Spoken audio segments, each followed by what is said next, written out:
કેન્દ્રીય ગૃહમંત્રી અમિત શાહ ગુજરાતના પ્રવાસે છે। અમદાવાદના રાણીપમાં લોક દરબાર યોજાયો હતો। અમિત શાહની અધ્યક્ષતામાં લોક દરબાર યોજાયો। મુખ્યમંત્રી ભૂપેન્દ્ર પટેલ પણ કાર્યક્રમમાં હાજર રહ્યા।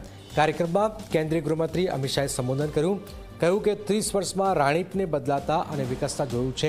વિકાસના કામ સતત ચાલતી પ્રક્રિયાઓ છે। પશ્ચિમ ક્ષેત્રનું આકર્ષણનું કેન્દ્ર રાણીપ બનશે। તેમજ કેન્દ્રીય ગૃહમંત્રીએ વધુમાં જણાવ્યું કે ગાંધીનગર લોકસભામાં 8,970 લારી ધારકોને લોન મળી છે। તેમજ વધુમાં જણાવ્યું કે પુસ્તકાલયમાં જવાવાળા બાળકોની સંખ્યામાં 34% વધારો થયો છે। તેમજ કહ્યું કે એક પણ ગામ એવું નહીં હોય કે જ્યાં લાઇબ્રેરી ન હોય। કાર્યક્રમમાં મુખ્યમંત્રી ભૂપેન્દ્ર પટેલે પણ સંબોધન કર્યું। ટૂંક સમયમાં જાણવા મળે છે કે ગાંધીનગર હરિયાળી ક્રાંતિ થઈ રહી છે।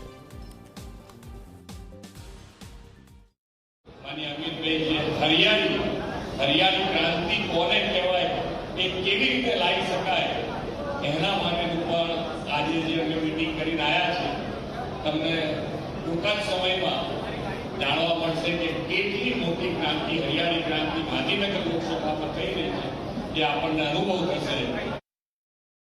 ખૂબ મોટું બજેટ છે ભારત સરકાર ગુજરાત સરકાર અને કોર્પોરેશનના સહયોગ વગર આવ્યો। અત્યારે મારે કહેવું નથી પણ પૂરું થઈ જશે ત્યારે સમગ્ર પશ્ચિમ ક્ષેત્રનું આકર્ષણનું કેન્દ્ર આપણું રાણીપ બની જશે।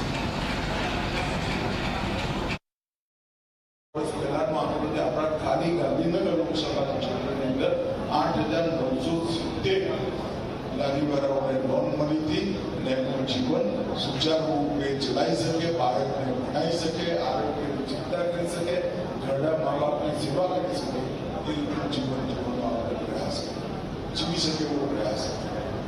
આવા અનેક કામો થયા। પુસ્તકાલયની અંદર જવાવાળા આખા મતક્ષેત્રમાં બાળકો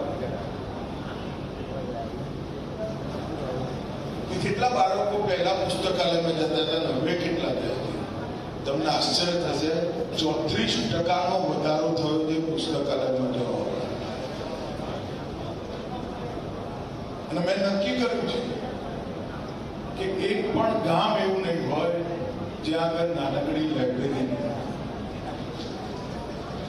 161 ગામોમાં લાઇબ્રેરી બનાવવાની શરૂઆત થઈ ગઈ। 60નું મેં લોકાર્પણ કર્યું છે અને ઓગસ્ટ એન્ડમાં બીજા 100 લાઇબ્રેરીઓનું લોકાર્પણ